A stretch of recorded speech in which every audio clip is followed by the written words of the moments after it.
weekend, the sports world is buzzing about the XFL, and this week should be even better when Tampa Bay takes on Seattle. Saturday at 5 Eastern on Fox, followed by St. Louis versus Houston.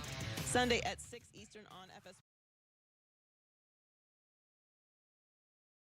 FS1 or catch it all on the Fox Sports app. And don't forget, before the XFL games kick off this weekend, make sure you download the Fox Sports Super 6 app and play for free for a chance to win up to $10,000. I think the LA franchise is kind of a mess. I want to just say that right now. I don't think they're going to win any games. Already? Yeah. Any? You can tell. There's a couple teams I like. The LA teams, I don't think it's going to be very good. XFL is good football, though. I like it. Yeah, DC's pretty good. Yeah, LA fired their defensive coordinator, Pepper Johnson. One game. Too much pepper, maybe, for the rest of the staff. I don't know. It's LA, the leg spice, right? But for the record on the XFL, the guys can play. It's really good football. Yeah. Will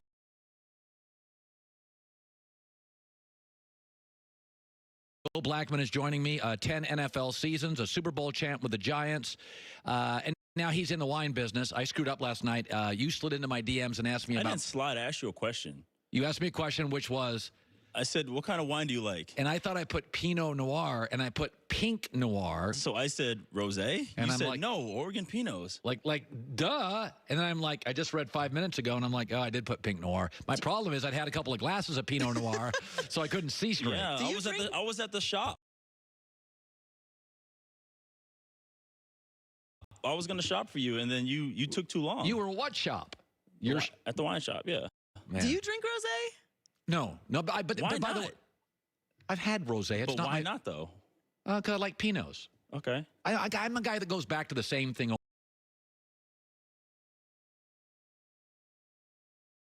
over and over. I'm not like I find what I like in life at a restaurant, and I order one or two things at the same. I go to the same restaurants, and I order the same two things. I'm not going to take big chances in my life now. Why not? You don't bungee jump at 70. Why not? My grandpa went skiing at 73. Well, skiing's not a risk for me. I'm an excellent skier, but I'm not going to jump out of a plane at 80. If I die at 84, it'll say cowherd dies of old age. It won't say jumped off a cliff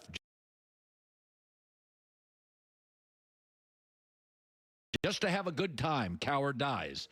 So I'm not moving on to wines that I haven't tasted and haven't grown an affinity with. That's very extreme, though. Jumping on a plane or trying rosé. That is very extreme, bro. Will Blackman is joining me. So let me ask you this. When you take over a new business, I've done this a few times. I start a new show. I generally want to start from scratch. I went out and found John Goulet because I'd had John Goulet before. So I said, I got to get somebody that's familiar with me. I buy the Carolina Panthers. I got a new coach. I've changed the front office. I think I would move off Cam. I think I would move off him. And by the way, I'm already picking 7. I can get to the number 2 spot. You moved off of a really good coach. So that's not far-fetched. So what would you do if you ran the franchise in Carolina with Cam? Well, based off what Tepper said, he said, I handle the business side. Now I need to go down and handle the football side. And he is truly going through every single little piece of what's going on there. Yes. And his last interview, he said, okay, is Cam healthy? Because if he's not healthy, we can't do anything yet. So I'm sure he's truly waiting to see if he's healthy, because he can't be a guy that owns a dealership and he's like, man, I got this 2011 Bentley that is ready to go. We got a couple flat tires, so you have to wait until we repair it, you know? So I think that's truly what it is. I think he can get a second for Cam. You can get a second rounder. Yeah. So I can draft my future quarterback. I've got a transitional piece, Kyle Allen, that's not my future, but I can compete with him. And he's someone you can hold on to because he gets it. He's a backup quarterback. Yeah. You can win with backups for a while. They did. Well, absolutely. Now let's go to Matt Stafford. Now, at least Cam's gotten to a Super Bowl. I like Matt. He's a good kid. He's got talent. 11 years, no division titles. Now he's a little broken down. He's still young enough. I could send him out to the trade market for Indy or the Chargers, and I think both potentially would bite. I would move off him, take the cap hit for a year. We're not winning the Super Bowl anyway because I'm going to draft Tua with a number 3 pick. I'm not worried about the Super Bowl for a year. What I need to do is add juice, energy, and start over. Is that crazy, or would you keep Stafford? If Stafford went to Indy, they're instantly going to the playoffs because he's not going to get hit. Stafford. So he has value on the market. He has tons of value because just based on his skill set alone, I think the most underrated things people realize with Stafford is his arm strength. Yes, no question. I still have a ligament that is partially torn because I tried to pick off one of his passes and it just went right through my hands. Like, he has a strong, and he's able to lead his team back.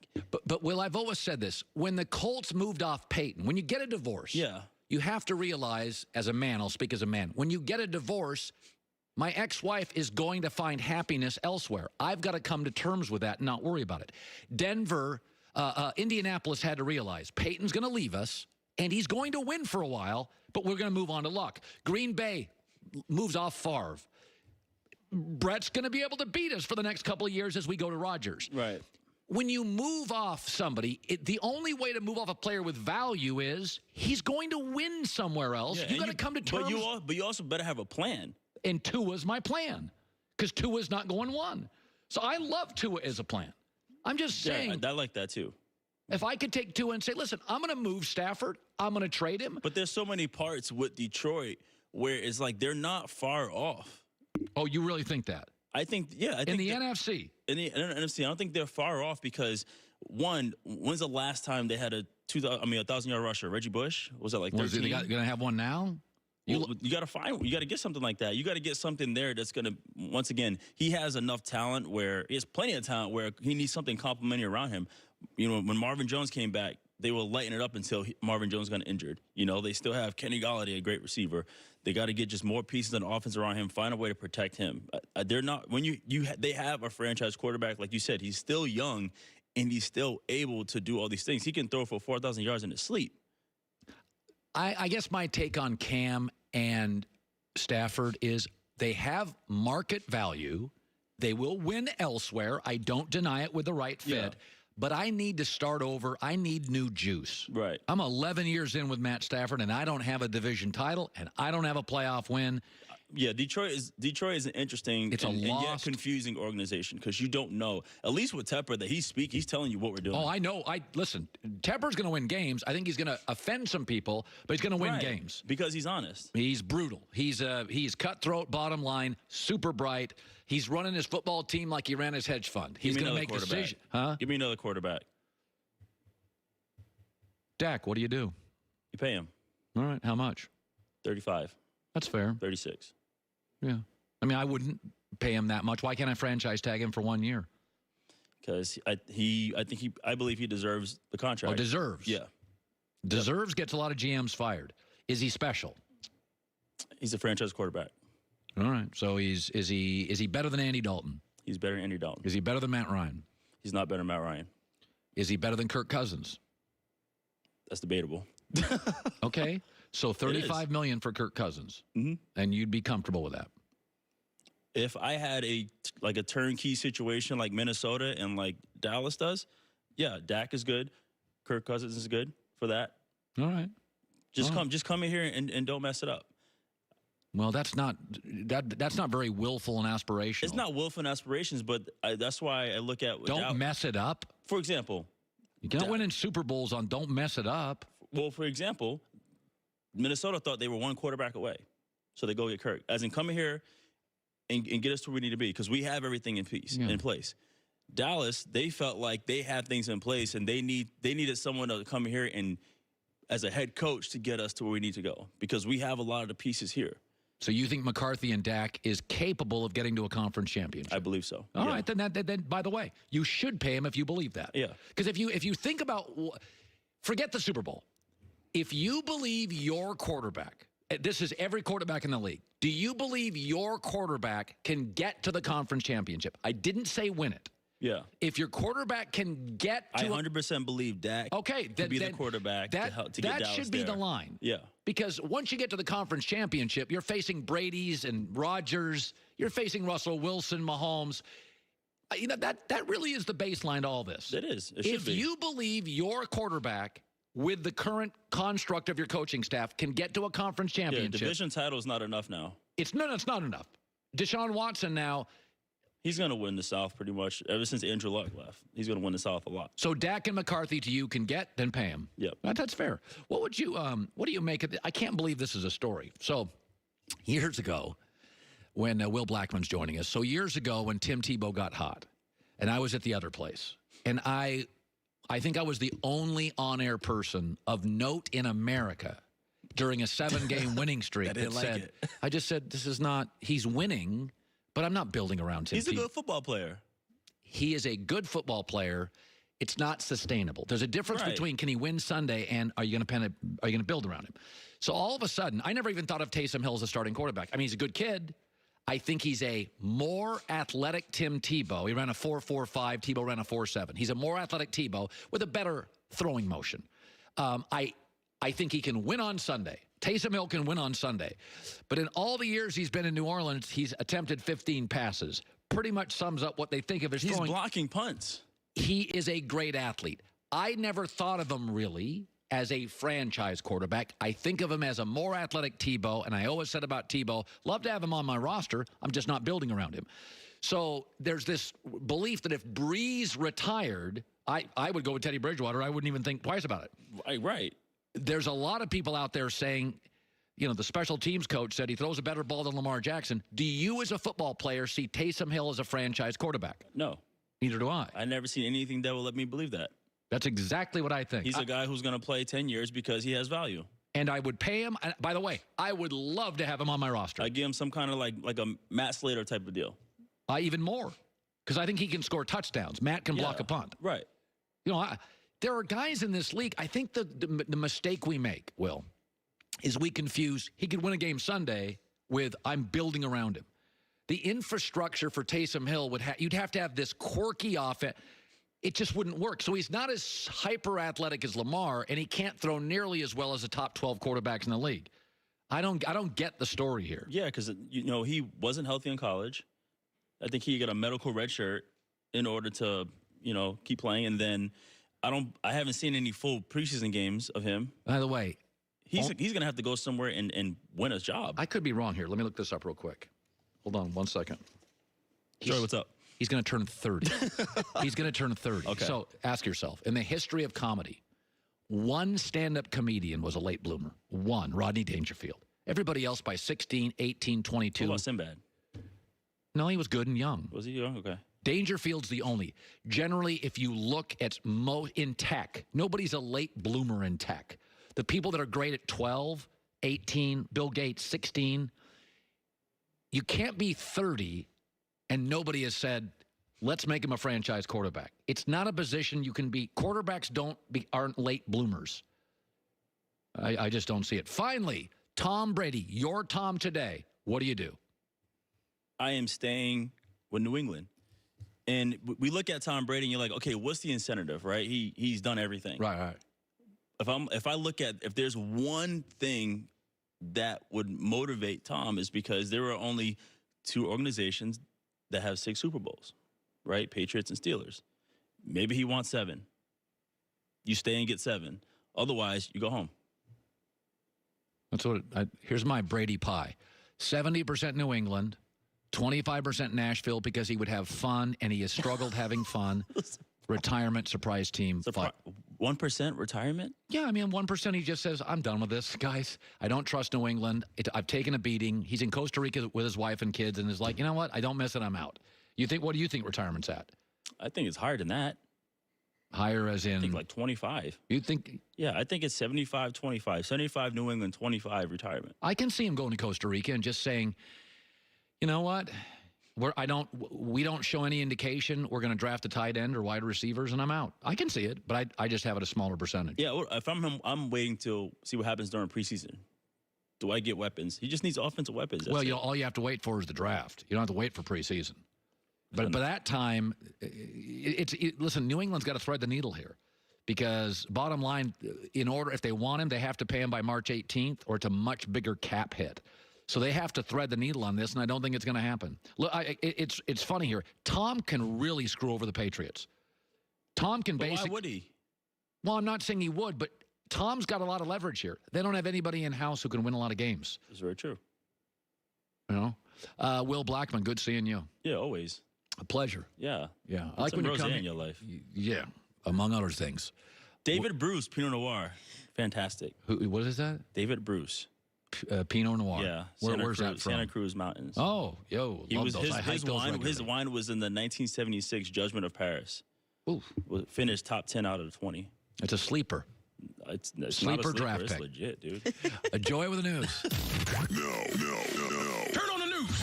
This is the Herdline News. Picture Colin like sitting on the porch sipping a rosé. It's not really my thing. Yeah. No, cold beer, Goose Rocks, maybe a Pinot Noir. Eating. I love rosé, but Probably iced tea at some point. iced tea, Arnold Palmer. Not really, No. just, unsweetened iced tea. So Jameis Winston has had vision issues for years and Yeah. has been seen squinting over to the sidelines during games. Bruce Arians even joked at the end of last season that Jameis couldn't read the scoreboard when he's on the field. Wow. But now he has gotten LASIK eye surgery Yeah. to repair his nearsightedness. Yeah. So that means he can, it's always weird to me. It's called nearsightedness, but it means he can now see further away. He can see better further away. Yeah, so I can see a long way away. I can read a billboard sign on a freeway a mile out, but I can't read half Yeah, this I'm the stuff. opposite. Like, I wear glasses. Sometimes I just don't feel like dealing with them. But I can see fine right here, but you are blurry. I can, on the freeway, I can see stuff. I'm not joking. I can see stuff almost a mile out. No, I can't. I can't. But you give me a prescription bottle? Ants. But you kind of need good vision if you're going to be a quarterback. And Yeah. obviously, there's a bunch of jokes that you can have here, considering the amount of interceptions that he throws. So this was probably a good idea. I mean, they can't get him like some rec specs or, some contacts. I'm kind of over Jameis. I will say this, though. He is still an entertaining watch. He is. And look, he threw 33 touchdowns this year. Also threw 30 interceptions. He's but- just a lot of activity. Yes. Home run or strikeout. But never mistake activity for achievement. The great John Wooden. Yeah. I've never been in on Dak or Mariota for that matter. I didn't see it. Or with either Jameis one or of them. Mariota, you mean. Yeah. Or Dak, let's me. Yeah. Yeah, Jameis or Mariota. Very in on Dak. I was kind of into, sort of liked them both, didn't love either. I didn't feel like they had the ability to be consistent. And with Mariota, I didn't feel like he had the it factor. Yeah. So with Jameis, I feel like this year was a good test year. Yeah. You had Bruce Arians, who's a very a great coach, smart. You felt like he could come in and establish a culture and do whatever he could do with Jameis. I don't see how you're going to get anything different from Jameis at this point in his career. He is a free agent. He's going to end up somewhere, if not back with the Bucs. Because I don't know what their plan is moving forward without Jameis, but at least he just took a step to try and improve at least his vision, so that's good. So the Bengals are in line to draft a quarterback with the first overall pick. We're all assuming they're going to take Joe Burrow. So that leaves Andy Dalton's future up in the air. The team has said that they will be in constant communication with Dalton this offseason, and one option could be a trade. Ian Rappaport is reporting the Bengals are willing to work with Dalton to facilitate a trade when the time is right. So they are going to do right by Andy Dalton. Good kid. That's the way to do it, and it's time to move on. That's a perfect way to do it. Yeah, he's set to make $17.5 million in 2020, so that's not terrible. He obviously got benched after Week 8 for Ryan Finley and missed 3 games to return in Week 13. Again, Andy Dalton is just... I think it's part Andy Dalton, part the fact that it's just the Bengals as well, which is kind of all of our fear with Joe Burrow going there. You can get a 4th rounder for him. Go get a 4th rounder for him. He's maybe a year starter.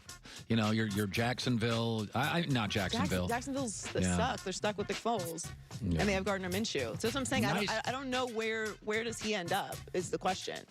If Tom Brady bolts, they're going to give him. If Stafford's not on the market, Andy Dalton's getting a call. I guarantee you he gets a call by New England if Brady bails, which he won't. But if he did, that's who you call. I will be checking on all of my Patriots friends if that happens. Finally, you were just talking about this with Will. Taysom Hill wants to be a franchise quarterback, and his former special teams coordinator, Mike Westhoff, seems to think that he could be one with the Saints. On the Zach Gelb show on CBS Sports Radio, he even went so far as to compare Hill's skills to Lamar Jackson. Take a look at Baltimore. It's the same kind of guy. Taysom Hill does those same things. I think he throws better, and I think you'll see an offense that's similar to Baltimore that can do a lot of different things. And Sean Payton is an extremely qualified coach, and he's very, very creative. Sean Payton's a good coach. Okay. I think if he's going to be a franchise quarterback anywhere, it will be with the Saints. Yes. However, We went through this all last year. It's enough already, all right? Lamar Jackson can throw the football. He was a unanimous MVP. And as you relax with the comparing other people to Lamar Jackson, Taysom Hill's thrown 15 passes in his career. And he's 30, and he has an injury track record that would scare you. So, like, beyond that, he's a 30-year-old guy. He couldn't stay healthy at BYU, and he's older, and he's really not. Listen, there's guys I want on my football team. I want him on my football team. He's a great athlete. He's been wonderful for the Saints this year. He may be, but Drew Brees went down for 5 games, and they didn't give it to him. They gave it to Teddy Bridgewater. Yeah, you can say you love somebody. What do? They gave it to Teddy B. I don't even want to read Lamar's stats. It's embarrassing. But there's stop comparing. Lamar Jackson can throw the ball. Just relax on the whole.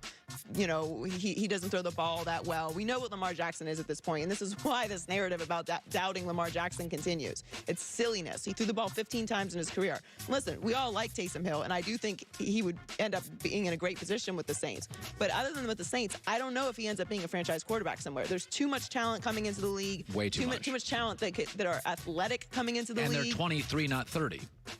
Yeah, enjoy the news. Well, that's the news. And thanks for stopping by. The Herd Lie News. Former NBAer Cuttino Mobley. It's serious, folks. Utah buried Miami. The Lakers beat Denver in Denver. Cuttino stops by next. Guys, if you're turning into this radio show or TV show and you have not purchased anything for Valentine's, I fear for your safety. Get on it, guys. Valentine's is tomorrow. I did my work yesterday. My work is 1-800-Flowers.com. Make it happen. Picked at their freshest, shipped overnight. To guarantee you get these while supplies last at their very freshest. They have gorgeous bouquets, amazing arrangements.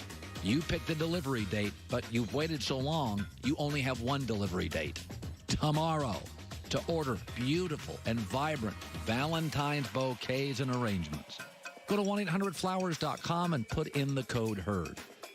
Tomorrow is Valentine's. Guaranteed to impress. They are the Rose Authority. They don't miss on this stuff. Today is your last chance. Lock it in, dudes. 1-800-Flowers.com. Code HERD. Do it now.